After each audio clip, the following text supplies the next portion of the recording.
तो अभी हम जो हार्मोनल रेगुलेशन के बारे में फीडबैक मैकेनिज्म जान रहे थे, जिसमें ईस्ट्रोजन और प्रोस्टेरोन के हमने फीडबैक पढ़े थे, उसी को हम इस ग्राफ के थ्रू समझने की कोशिश करते हैं कि कैसे through out the menstruation cycle in 28 days में ये ईस्ट्रोजन, प्रोजेस्टेरोन, एफएसएच और एलएच हार्मोन्स के अंदर चेंजेस आते हैं। तो आप देखिए, जो ग्रीन वाला मैंने ग्राफ बना रखा है, ये ग्राफ रिप्रेजेंट कर रहा है प्रोजेस्टेरोन के लेवल को। ये जो ब्लैक कलर से मैंने ग्राफ बना रखा है, ये रिप्रेजेंट कर रहा है ईस्ट्रोजन हार्मोन को।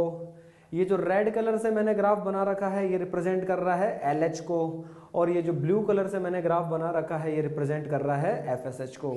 तो अब बिल्कुल इसको ध्यान से समझने की जरूरत है। अब बिल्कुल इनिशियली स्टार्टिंग डेज में देखिए, ये जो ईस्ट्रोजन प्रोजेस्टेरोन है, ये ब्लैक वाला ईस्ट्रोजन है, ग्रीन वाला प्रोजेस्टेरोन है, इसका लेवल बिल्कुल लो है। क्यों है लो? क्योंकि इस दिन से पहले क्या था, प्रीवियस मेंस्ट्रुएशन साइकिल का लास्ट डे, जिस दिन कॉर्पस ल्यूटियम जो सोर्स ऑफ ईस्ट्रोजन प्रोजेस्टेरोन था वो डिक्रीज हो गया था, डिजनरेट हो गया था, जिसकी वजह से सेक्स हार्मोन विड्रॉल हो गया था। तो इस सेक्स हार्मोन विड्रॉल की वजह से आप देखिए, ये सेक्स हार्मोन का लेवल ब्लड में बिल्कुल लो है। अब इसमें मैंने आपको समझाया था कि लो लेवल ऑफ ईस्ट्रोजन का कैसा फीडबैक आएगा, नेगेटिव। यानी जब ईस्ट्रोजन लो है तो उसके नेगेटिव फीडबैक की वजह से एफएसएच एलएच बढ़ेगा। और मैंने ये भी कहा था कि ईस्ट्रोजन का फीडबैक एफएसएच एलएच में से कंपैरेटिवली ज्यादा किसके लिए होता है, एफएसएच के लिए। तो अब देखिए, यहाँ पर ईस्ट्रोजन का लेवल लो है और उस नेगेटिव फीडबैक की वजह से आप देखिए ये एफएसएच और एलएच का ग्राफ बढ़ना स्टार्ट हो गया है। ये ब्लू वाला ग्राफ एफएसएच का है, ये रेड वाला ग्राफ जो है एलएच का है। तो अब आप देखिए, इन दोनों में से कंपैरेटिवली ज्यादा कौन बढ़ा है? ये दोनों बढ़ना स्टार्ट हुए, लेकिन कंपैरेटिवली ज्यादा बढ़ा है एफएसएच। यही ईस्ट्रोजन का नेगेटिव फीडबैक है कि जब ईस्ट्रोजन लो लेवल पे है तो नेगेटिव फीडबैक से एफएसएच एलएच बढ़ेगा, लेकिन कंपैरेटिवली ज्यादा कौन बढ़ेगा, एफएसएच। और अब इस एफएसएच की वजह से ओवेरियन कॉर्टेक्स में रखी हुई कुछ 6 to 10 प्राइमरी फॉलिकल स्टिमुलेट होंगी और उनमें से कोई एक फॉलिकल डेवलप होकर धीरे धीरे क्या बनना स्टार्ट होगी, ग्राफियन फॉलिकल। पहले सेकेंडरी फॉलिकल बनेगी, फिर टर्शरी और मैच्योर टर्शरी होकर ग्राफियन फॉलिकल। तो अब जैसे जैसे ये फॉलिकल डेवलप होती जाएगी, इसमें थीका लेयर्स अपीयर होती जाएंगी और डिफरेंशिएट होती जाएंगी, जिसकी वजह से अब धीरे धीरे ईस्ट्रोजन का लेवल बढ़ना शुरू हो जाएगा। ये ईस्ट्रोजन का लेवल बढ़ता जा रहा है। तो अब आप देखिए, ये ईस्ट्रोजन बढ़ता बढ़ता बढ़ता आप यहाँ पर इस अराउंड डे पे देखिए, ये ईस्ट्रोजन का लेवल क्या है, यहाँ पर हाई तो हो गया है, बढ़ तो गया है, लेकिन कैसा हाई है, मॉडरेट हाई है। तो जब ईस्ट्रोजन का लेवल मॉडरेट हाई होगा तो अभी भी ये कैसा फीडबैक देगा, नेगेटिव। याद करो, मैंने कहा था लो टू मॉडरेट रेंज में ईस्ट्रोजन नेगेटिव फीडबैक देता है। तो जब ईस्ट्रोजन लो था तो नेगेटिव फीडबैक से एफएसएच एलएच को बढ़ाया, अब ईस्ट्रोजन मॉडरेट हाई है तो अब ये नेगेटिव फीडबैक से एफएसएच एलएच को सप्रेस करेगा। तो अब देखिए, यहाँ पर ईस्ट्रोजन मॉडरेट हाई है और आप एफएसएच एलएच के ग्राफ को ऑब्जर्व करिए, ये स्लाइटली डिक्रीज होने लगे हैं। तो इसका मतलब यहाँ पर भी अभी तक ईस्ट्रोजन का कैसा फीडबैक चल रहा है, नेगेटिव फीडबैक। लेकिन अब आप देखिए कि यहां तक आते आते ईस्ट्रोजन कौन सी कॉन्सेंट्रेशन में आ चुका है। अब ईस्ट्रोजन आ चुका है एक्सट्रीम हाई कॉन्सेंट्रेशन में। ईस्ट्रोजन का लेवल बढ़ते बढ़ते बढ़ते ये कौन सी रेंज आ चुकी है ईस्ट्रोजन की, एक्सट्रीम हाई कॉन्सेंट्रेशन। और जब estrogen extreme high concentration blood में अचीव कर लेता है तो इसका फीडबैक चेंज हो जाता है, ये पॉजिटिव हो जाता है। अब ईस्ट्रोजन खुद भी बढ़ रहा है और एफएसएच एलएच को भी बढ़ा रहा है, और इसी extreme high concentration of estrogen के पॉजिटिव फीडबैक से ये एफएसएच और एलएच अचानक बहुत ज्यादा बढ़ जाते हैं। क्योंकि आप जानते हैं पॉजिटिव फीडबैक हमेशा क्या लेके आता है, एक्सट्रीम। इनिशियली जो एफएसएच एलएच बढ़े थे वो ईस्ट्रोजन के लो लेवल के नेगेटिव फीडबैक की वजह से बढ़े थे, लेकिन अब जो मिड साइकिल पे अराउंड 13 डे एफएसएच एलएच का लेवल बहुत ज्यादा बढ़ा है, ये पॉजिटिव फीडबैक की वजह से बढ़ा है। और पॉजिटिव फीडबैक क्या अचीव करता है, एक्सट्रीम। तो क्या आपको ये एलएच और एफएसएच का लेवल बहुत ज्यादा नहीं दिख रहा है? क्या ये extra ordinary peak of FSH LH नहीं है? तो इसी को हम क्या बोलते हैं, एफएसएच एलएच सर्ज। तो लगभग 13 डे पे ये एफएसएच एलएच सर्ज होता है, और इसी सर्ज की वजह से क्या होता है कि एक तो ग्राफियन फॉलिकल में फॉलिकुलर सेल से ओएमआईपी का सिक्रेशन बंद हो जाता है, जिससे उसमें रखे प्राइमरी oocyte का जो मियोसिस 1 एम्ब्रियोनिक लाइफ से प्रोफेज 1 की डिप्लोटीन स्टेज में अरेस्टेड था वो कंप्लीट हो जाता है। और साथ ही साथ 14th डे पर इस एफएसएच एलएच सर्ज की वजह से, उसमें भी स्पेशली एलएच सर्ज की वजह से ग्राफियन फॉलिकल रप्चर हो जाती है, और उसमें रखा हुआ सेकेंडरी oocyte जो कि मियोसिस 2 की मेटाफेज 2 स्टेज में अरेस्टेड होता है, वो ओवेरी से रिलीज हो जाता है और फैलोपियन ट्यूब में चला जाता है। चलिए अब आप देखिए, ये जो एफएसएच एलएच सर्ज हुआ था, ये एफएसएच एलएच सर्ज कम हो रहा है। क्यों कम हो रहा है? क्योंकि यहां पर ईस्ट्रोजन का लेवल भी कम हो रहा है। अब ईस्ट्रोजन का लेवल अगर कम होगा तो पॉजिटिव फीडबैक खत्म हो जाएगा। तो FSH-LH सर्ज का कारण क्या था? ईस्ट्रोजन का पॉजिटिव फीडबैक। अब जब ईस्ट्रोजन कम होगा तो उसका पॉजिटिव फीडबैक खत्म हो जाएगा। पॉजिटिव फीडबैक खत्म हो जाएगा तो इस पॉजिटिव फीडबैक की वजह से जो FSH-LH सर्ज आया था वो भी खत्म होना स्टार्ट हो जाएगा। ये FSH-LH डिक्रीज होना शुरू हो जाएंगे। सवाल ये आता है कि ईस्ट्रोजन कम क्यों हुआ? ईस्ट्रोजन कम इसलिए हुआ क्योंकि फॉलिकल फूलती जा रही है, इंट्राफॉलिकुलर प्रेशर बढ़ता जा रहा है, फाइनली ये रप्चर हो जाएगी, थीका सेल्स, ग्रेन्युलोसा सेल्स ये डैमेज हो जाएंगी और ईस्ट्रोजन का सिक्रीशन डिक्रीज हो जाएगा। ईस्ट्रोजन का सिक्रीशन डिक्रीज होते ही पॉजिटिव फीडबैक ऑफ ईस्ट्रोजन खत्म हो जाएगा और FSH-LH भी कम हो जाएंगे, क्योंकि इनके पीक का सर्ज का कारण ही कौन था? ईस्ट्रोजन का पॉजिटिव फीडबैक। तो जब पॉजिटिव फीडबैक खत्म तो अब FSH-LH सर्ज भी खत्म। तो ये FSH-LH अब डिक्रीज होते जा रहे हैं। अब क्या होगा? आफ्टर 14 डे ओवेरी में जो रप्चर्ड ग्राफियन फॉलिकल है वो under the influence of LH transform होती जाएगी किस में? कॉर्पस ल्यूटियम में। अब आप कहेंगे सर देखो यहां पर तो LH का तो लेवल फॉल होता जा रहा है, LH का लेवल फॉल होता जा रहा है और अभी आप कह रहे हो कि LH की वजह से ही कॉर्पस ल्यूटियम डेवलप होगी। तो अभी LH का लेवल जो यहाँ पर फॉल हो रहा है, ऐसा थोड़ी ना कि LH का लेवल बिल्कुल जीरो आ गया। अगर मैं यहां पर इस पॉइंट पर बोलता हूं what is the level of LH, significantly low या कंपैरेटिवली लो? कंपैरेटिवली लो। यानी ये जो LH का लेवल यहां पर है, आप देखोगे तो अभी भी ये इस ग्राफ के अकॉर्डिंग देखो ना, यहां पर अभी भी LH का इतना लेवल तो बाकी है, इतना। तो इसका मतलब ये थोड़ी ना है कि LH जीरो हो गया है, LH खत्म हो गया है। इसका मतलब ये है कि LH सर्ज के कंपैरिजन में तो कम हो गया है, लेकिन ब्लड में अभी भी LH की इतनी अमाउंट, इतनी क्वांटिटी बाकी है कि वो इस रप्चर्ड ग्राफियन फॉलिकल को कॉर्पस ल्यूटियम में डेवलप करने के लिए सफिशिएंट है। भाई सर्ज तो एक्स्ट्राऑर्डिनरी पीक था, उससे तो कम होगा ही होगा LH, लेकिन इसका मतलब ये थोड़ी ना कि LH जीरो हो गया।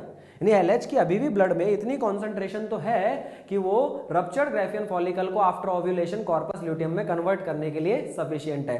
तो अब ये LH कम जरूर हो रहा है, लेकिन इतना LH अभी भी है कि वो कॉर्पस ल्यूटियम डेवलप करा देगा। तो फाइनली यहां पर इस जगह पर मैं क्या बोलूंगा? ये LH का लेवल क्या है? सिग्निफिकेंटली लो या कंपैरेटिवली लो? कंपैरेटिवली लो। किसके कंपैरिजन में? सर्ज के कंपैरिजन में कम है, लेकिन अभी कंसिडरेबल अमाउंट कॉर्पस ल्यूटियम को डेवलप करने के लिए है। तो चलिए अब धीरे धीरे कॉर्पस ल्यूटियम डेवलप होती जाएगी। जैसे जैसे कॉर्पस ल्यूटियम डेवलप होती जाएगी वैसे वैसे इस कॉर्पस ल्यूटियम से, देखो ये ग्रीन वाला जो ग्राफ था अभी तक बढ़ा नहीं था ना, लेकिन जैसे जैसे कॉर्पस ल्यूटियम बढ़ेगी, डेवलप होती जाएगी, वैसे वैसे इस प्रोस्टोन का लेवल बढ़ता जाएगा। तो ये प्रोस्टोन का लेवल बढ़ रहा है। साथ ही साथ मैंने कहा था कि थोड़ी बहुत क्वांटिटी में कॉर्पस ल्यूटियम से ईस्ट्रोजन भी रिलीज होगा, तो ईस्ट्रोजन का लेवल भी बढ़ रहा है। लेकिन दोनों में कंपैरिजन करें, प्रोजेस्टेरोन और ईस्ट्रोजन, दोनों में ज्यादा कौन है? प्रोजेस्टेरोन। अब आप एक खास बात देखिए, मैंने कहा था कॉर्पस ल्यूटियम मैक्सिमम डेवलप किस दिन होती है? 22nd डे पे। तो आप देखिए प्रोजेस्टेरोन का मैक्सिमम लेवल बॉडी में किस दिन है? 22nd डे पे। और जब 22nd डे पे प्रोजेस्टेरोन का लेवल मैक्सिमम होगा तो ये प्रोजेस्टेरोन अब नेगेटिव फीडबैक देके LH को सप्रेस कर देगा। तो अब जाके जो LH है वो सिग्निफिकेंटली लो हो जाएगा। पहले यहां पर जो मैंने LH कम बोला था ना, वो मैंने बोला था कंपैरेटिवली लो देन सर्ज। इसका मतलब ये था कि ब्लड में अभी भी LH इतना था कि वो कॉर्पस ल्यूटियम को डेवलप करा देगा, लेकिन अब जाके 22nd डे पर आकर LH सिग्निफिकेंटली लो हो जाएगा, क्योंकि अब इसके सिक्रीशन को बिल्कुल सप्रेस कौन कर देगा?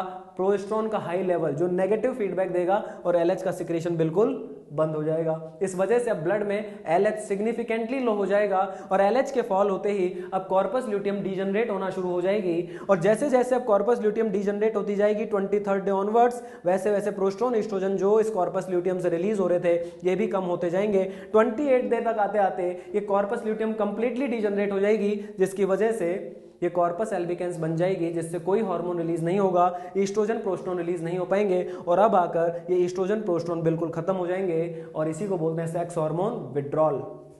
अब अगला दिन क्या होगा? अगला दिन होगा नेक्स्ट मेंस्ट्रुएशन साइकिल का first day. Sex hormone withdrawal की वजह से ईस्ट्रोजन प्रोस्टोन का लेवल क्या हो चुका है? लो। तो अब अगेन ईस्ट्रोजन के लो लेवल की वजह से क्या होगा?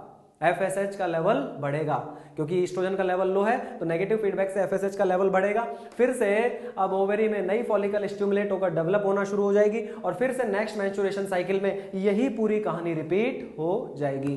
तो इस तरीके से यहां पर हार्मोनल लेवल को हम जानते हैं। एक चीज यहां पर और हम नोटिस कर सकते हैं कि आप देखिए FSH और LH सर्ज जो हुआ था 13th डे पर, इसमें से LH का सर्ज ज्यादा है और FSH का सर्ज कंपैरेटिवली LH से कम है। तो इसके पीछे रिस्पॉन्सिबल कौन है? तो ध्यान से सुनिएगा।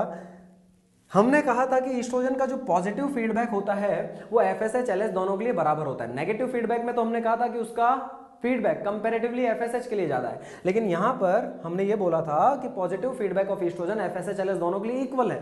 जब पॉजिटिव फीडबैक एफएसएच एलएच दोनों के लिए इक्वल है तो इस हिसाब से एफएसएच एलएच सर्ज दोनों बराबर होने चाहिए थे, इक्वल होने चाहिए थे। तो क्या रीजन रहा कि एलएच का सर्ज ज्यादा हुआ और एफएसएच का सर्ज कम हुआ? इसके लिए रीजन आता है इनिबिन हार्मोन। जो डेवलपिंग फॉलिकल है, जैसे जैसे फॉलिकल डेवलप होती जाती है उसकी ग्रेन्युलोसा सेल से एक हार्मोन रिलीज होता है इनिबिन। तो जैसा हमने देखा था कि मेल में इनिबिन आता था सर्टोली सेल से under the influence of excess rate of spermatogenesis. वहां हमने सीखा था ये रेगुलेशन ऑफ मेल हार्मोन्स के अंदर। तो वहां पर इनिबिन जो था उसका सोर्स अलग था और उसके रिलीज होने का कारण भी अलग था। लेकिन हाँ, फीडबैक उसने कहां दिया था? एंटीरियर पिट्यूटरी पर। किसको सप्रेस किया था? एफएसएच को। यहां पर जो इनिबिन है इसका सोर्स अलग है। इसका सोर्स क्या है? Granulosa cells of the developing follicle. और फीडबैक की अगर बात करें तो फीडबैक तो जैसा मेल में इनिबिन का आया था वैसा ही फीमेल में आएगा। भाई सोर्स अलग हो सकता है, रिलीज होने का कारण अलग हो सकता है, लेकिन फाइनली इनिबिन ब्लड के थ्रू जाएगा कहां? एंटीरियर पिट्यूटरी पर। एंटीरियर पिट्यूटरी तो मेल और फीमेल की सेम ही है ना। तो जिस तरह से मेल में इनिबिन एंटीरियर पिट्यूटरी पर फीडबैक देकर एफएसएच को सप्रेस कर रहा था, फीमेल में भी तो ये इनिबिन एंटीरियर पिट्यूटरी पर नेगेटिव फीडबैक देके एफएसएच के सिक्रीशन को सप्रेस करेगा। तो ऑब्वियस सी बात है कि 12-13 डे तक आते आते फॉलिकल काफी डेवलप हो जाती हैं, जिसकी ग्रेन्युलोसा सेल से इनिबिन का सिक्रीशन होने लगता है और ये इनिबिन एंटीरियर पिट्यूटरी पर एफएसएच के सिक्रीशन को सप्रेस करने की कोशिश करता है। At the same time oestrogen का extreme high concentration positive feedback देके एफएसएच-एलएच के सर्ज को अचीव कर रहा है। ये जो सर्ज आ रहा है एफएसएच-एलएच का किसकी वजह से आ रहा है? एस्ट्रोजन के एक्सट्रीम हाई कंसंट्रेशन के पॉजिटिव फीडबैक की वजह से। तो एस्ट्रोजन ने क्या दोनों को अलग अलग तरीके से फीडबैक दिया कि एलएच को ज्यादा पॉजिटिव फीडबैक दिया, एफएसएच को कम पॉजिटिव फीडबैक दिया? नहीं, एस्ट्रोजन तो दोनों को बराबर पॉजिटिव फीडबैक दे रहा है। फिर एफएसएच का लेवल कम क्यों रह गया? क्योंकि eight the same time developing follicle की ग्रेन्युलोसा सेल से क्या आ गया? इनिबिन, और उसने एफएसएच को क्या कर दिया? सप्रेस। इसी वजह से एलएच का सर्ज ज्यादा हुआ और एफएसएच का सर्ज कम हुआ। तो ये एक यहाँ पर डिफरेंस आता है एफएसएच और एलएच सर्ज में कि इनिबिन जो हार्मोन है ग्रेन्युलोसा सेल से रिलीज होगा, एफएसएच को सप्रेस करेगा और इस वजह से एफएसएच का सर्ज कंपैरेटिवली एलएच सर्ज से कम होगा। तो इसको फटाफट देख लेते हैं, दोबारा एक बार रिव्यू कर लेते हैं कि स्टार्टिंग में एस्ट्रोजन प्रोस्टेरोन का लेवल लो था। एस्ट्रोजन के लो लेवल के नेगेटिव फीडबैक के कारण एफएसएच एलएच बढ़ेंगे। कंपैरेटिवली ज्यादा कौन बढ़ा? एफएसएच। तो एफएसएच एलएच दोनों बढ़े, लेकिन देखो ये ब्लू वाली लाइन थोड़ी ज्यादा बढ़ी है, रेड वाली एलएच वाली लाइन थोड़ी कम बढ़ी है। तो सिग्निफिकेंस यहाँ पर किसकी है? एफएसएच की। एफएसएच के बढ़ने के कारण क्या होगा? फॉलिकल स्टिमुलेट होकर डेवलप होने लगेगी। जैसे जैसे फॉलिकल डेवलप होती जाएगी एस्ट्रोजन का लेवल बढ़ता जाएगा। एस्ट्रोजन पहले मॉडरेट हाई कॉन्सेंट्रेशन में आएगा, ये नेगेटिव फीडबैक देके एफएसएच एलएच को सप्रेस करेगा। लेकिन जब एस्ट्रोजन बढ़ता बढ़ता एक्सट्रीम हाई कॉन्सेंट्रेशन पे आ जाएगा तो अब ये पॉजिटिव फीडबैक देना स्टार्ट कर देगा। तो अब एस्ट्रोजन खुद भी बढ़ेगा और एफएसएच एलएच को भी बढ़ाएगा। इस वजह से यहाँ पर एफएसएच एलएच का सर्ज होगा, लेकिन एफएसएच का सर्ज एलएच के कंपैरिजन में थोड़ा कम होगा। उसके लिए रिस्पॉन्सिबल है inhibin hormone. FSH LH surge की वजह से मियोसिस 1 कंप्लीट होगा, प्राइमरी oocyte सेकेंडरी oocyte बन जाएगा और साथ ही साथ मियोसिस 2 के मेटाफेज 2 में अरेस्ट हो जाएगा और उसके बाद ग्राफियन फॉलिकल रप्चर हो जाएगी, सेकेंडरी oocyte ओवेरी से रिलीज होकर फैलोपियन ट्यूब में चला जाएगा। अब आफ्टर ओव्यूलेशन हम देख रहे हैं कि जो एफएसएच एलएच का सर्ज है ये डिक्रीज हो गया। इसके डिक्रीज होने का कारण क्या है? ईस्ट्रोजन का डिक्रीज होना, क्योंकि जैसे फॉलिकल रप्चर होगी ईस्ट्रोजन डिक्रीज होगा। ईस्ट्रोजन डिक्रीज होगा तो उसका पॉजिटिव फीडबैक खत्म हो जाएगा, तो उसके पॉजिटिव फीडबैक की वजह से जो एफएसएच एलएच सर्ज हुआ था वो भी डिक्रीज हो जाएगा। लेकिन जो ये एलएच सर्ज जब डिक्रीज हो रहा है तो ये एकदम जीरो नहीं हो रहा है। इसका मतलब यह आफ्टर ओव्यूलेशन एलएच जो है वो एलएच सर्ज के कंपैरिजन में तो कम हो गया है, लेकिन अभी भी ब्लड में इतने एलएच तो प्रेजेंट है कि वो इस रप्चर्ड ग्राफियन फॉलिकल को कॉर्पस ल्यूटियम में कन्वर्ट कर सकता है। तो अब इस एलएच की वजह से कॉर्पस ल्यूटियम डेवलप होती जाएगी, जिससे 2 हार्मोन रिलीज होंगे, प्रोजेस्टेरोन और एस्ट्रोजन, लेकिन ज्यादा कौन रिलीज होगा? प्रोजेस्टेरोन। 22nd डे पर ये कॉर्पस ल्यूटियम मैक्सिमम डेवलप होगी, जिससे मैक्सिमम लेवल ऑफ प्रोजेस्टेरोन होगा जो नेगेटिव फीडबैक देके एलएच को सप्रेस कर देगी। अब एलएच सिग्निफिकेंटली फॉल हो जाएगा और इसकी वजह से अब कॉर्पस ल्यूटियम जो अब तक मेंटेन थी वो डीजनरेट होना शुरू हो जाएगी। जैसे जैसे 23rd day onwards corpus luteum degenerate होती जाएगी, प्रोजेस्टेरोन एस्ट्रोजन का लेवल फॉल होता जाएगा। 28 डे पे जब कंप्लीट डीजनरेट हो जाएगी तो इस प्रोजेस्टेरोन एस्ट्रोजन का क्या हो जाएगा? विड्रॉल। यहां पर एस्ट्रोजन प्रोजेस्टेरोन खत्म हो जाएंगे।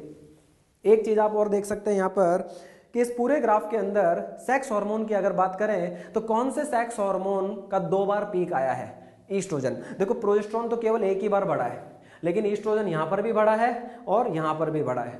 तो कौन से सेक्स हार्मोन के 2 पीक आ रहे हैं? ईस्ट्रोजन। लेकिन ये वाला जो ईस्ट्रोजन का पीक है ये प्राइमरी पीक है और ये एक्सट्रीम हाई पीक है, जबकि ये वाला जो कॉर्पस ल्यूटियम से ईस्ट्रोजन का पीक आया है ये सेकेंडरी पीक है और ये मॉडरेट हाई पीक है। इसका मतलब ये हुआ कि ईस्ट्रोजन की एक्सट्रीम हाई कॉन्सेंट्रेशन फॉलिकल से अचीव होती है या कॉर्पस ल्यूटियम से? ऑब्वियस सी बात है फॉलिकल से। जो प्राइमरी पीक है वही एक्सट्रीम हाई पीक है जो फॉलिकल से सिक्रीट हुआ है।